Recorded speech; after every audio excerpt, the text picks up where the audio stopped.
Hey, what's up everybody? Gotta talk about a couple things. Oh, what's that you hear in the background? Is that new Everything Yes music? Nah, it can't be, right? No! June 5th, I'll be in Denver, Colorado doing a drum clinic at the legendary Denver Percussion. And then the very next day, I'm doing another drum clinic in the Chicago area at the Instrument Barn, Huntley, Illinois. It's gonna be a great time. The footage you're seeing right now is the only clinic footage I can find that was high quality. This is actually in Asia. Anyways, then we got a tour happening with all of this new music that we've been preparing for you with my boys at Everything Yes. The Music of Volume 3 tour starting in June. That's real soon. Come out. Come hang out. My boys. I did something weird again.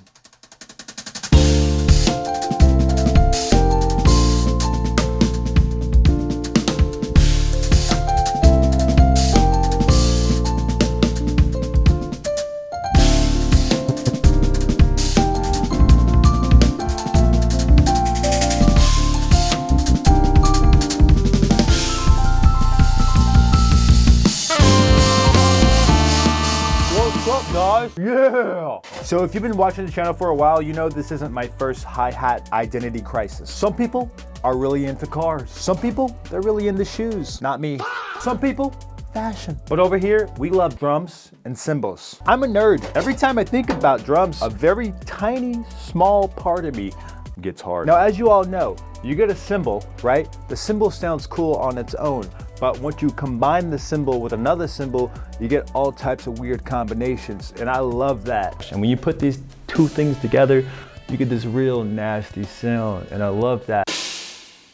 Also probably why I'll never get a signature cymbal deal. But I especially love hi-hats that feel a little dangerous, unpredictable. If you've been watching the channel for a while, you already know that these 16-inch fat boys, they're my go-to. And guys, I feel like hi-hats, at least to me, they're just one of those things that are like your sound. A saxophone player has a mouthpiece. A drummer, we have hi-hats and ride cymbal. You know, that's like our signature sound. You guys know I've been rocking the 8-inch Dark Splash on the bottom, the 16-inch Trash Crash on the bottom as well, and then the 16-inch Sand top hi-hat on the top. And just because I got bored, I installed 6 rivets inside of it, if you guys can see it. And that sounds like this.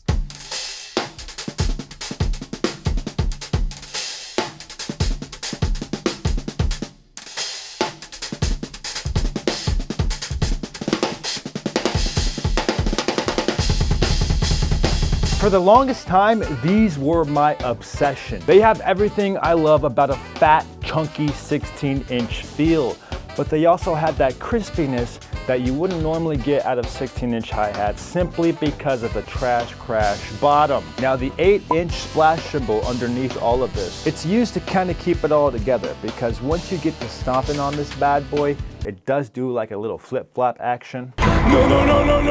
Wait. The little splash on the bottom is like a stabilizer to keep it all together. However, if you put all of this together, then you're looking at about $1,600 worth of hi-hats, which is insane. And guys, trust me, this is not a flex. Don't do this. It's way too expensive. I just have no life.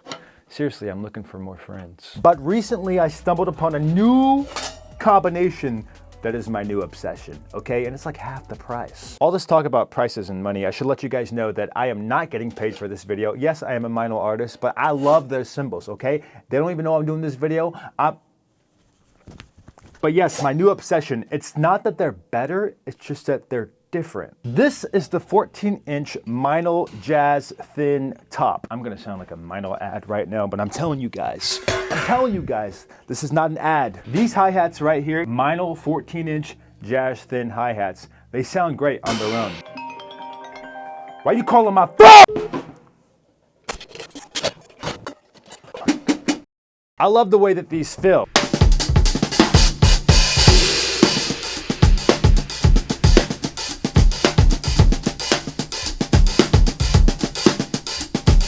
To me, these hi-hats feel very expressive instead of that stiff hardness you feel with most 14 inches. Pause. But check this out. Hey. This is a 14-inch multi-trash crash cymbal. I didn't even know they made 14-inch crash cymbals. I'm gonna show you what that sounds like real quick.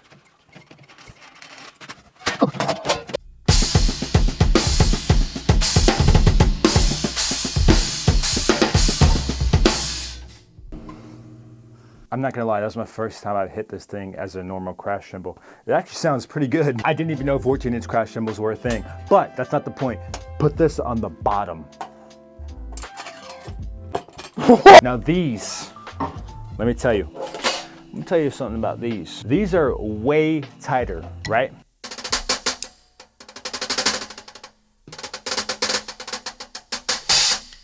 More controlled. Pretty trashy. They just speak very differently. But there's one thing about these, they're very harsh. And when I say harsh, I mean they are just too damn loud, really. The higher frequencies kind of overpower the entire drum set. But there's a reason why I have fell in love with that, and I'll tell you that in a second. And because these are thinner and smaller in diameter, I don't need that extra 8-inch splash cymbal on the bottom for stability anymore. Less surface area on these hi-hats in particular means less weight, less momentum. So they naturally feel more So they naturally feel more crispy, more tight, and way more controlled under my foot. I can't believe I'm doing a YouTube video about just hi-hats right now. I love it. The old setup made me want to play kind of out, right? Like, these make me want to play more sensitive. And there's actually a very logical reason behind that. As I said earlier, these are harsh as they are super bright, right? And if you're not too careful, you might mess around and overpower the entire balance of the drum set. And depending what room you're in, oh man, they're just gonna scream. Different cymbals can genuinely change the way you phrase ideas. It's almost like different instruments unlock different personalities. But these hats in particular just make me feel like I'm constantly working on my musicianship, because sometimes I get a little excited and I lay into it, you know? Then I start to realize that these hi-hats are the loudest thing on stage, which is not what we want. But before anybody says, hey bro, all the hi-hats sound the same. Both of them sound the same. I kind of want to do a blindfold test on my little brother Nathan, who's a saxophone player. I want to put my normal typical hi-hat setup, the 16-inch. I'm going to play that one, and then I'm going to play this one, and then I want to see which one he prefers more. I think that's going to be interesting hearing from him, being a saxophone player. I'll be right back. Nathan! Hold on. Wee! Are you blind? Yeah, I smell your hair. Thank you. It smells nice. Thanks. Hey, Is listen. that curl cream? Oh. We've done like over hundreds of shows together.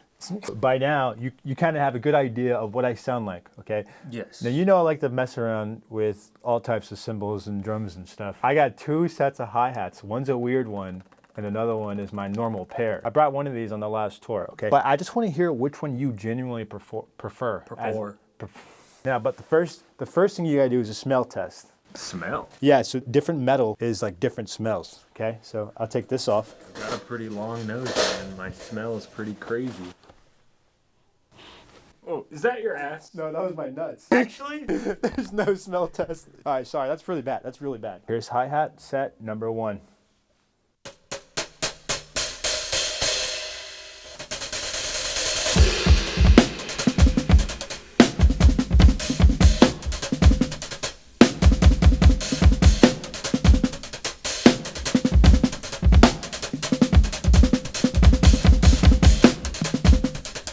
That was number 1. Now, here's number 2. Hopefully no more smells.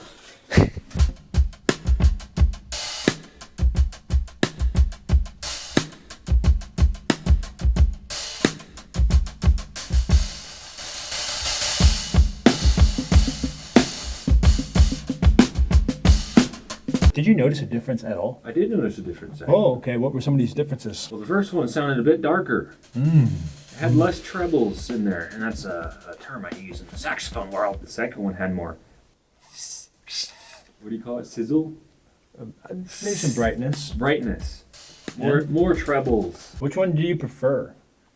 I don't know. It's hard. Wow, what a bitch. I like the second one, but I can imagine it, bright all the time. It could get a little exhausting, I'd imagine. Whereas the dark one, maybe it doesn't have that edge, like, But if you're going to listen for 2 hours to a 2-hour show, maybe it's more stable. I don't know. That's my initial analysis. Well, you can take off your blindfold. Yay. I see the light. Oh.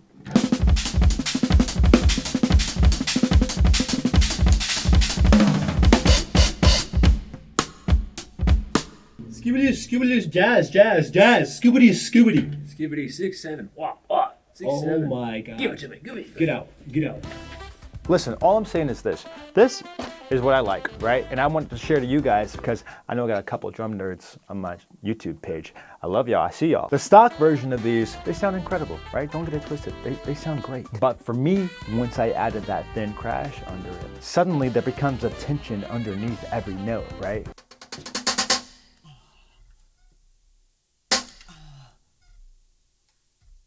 And for whatever reason, my brain is addicted to that, and I just love that.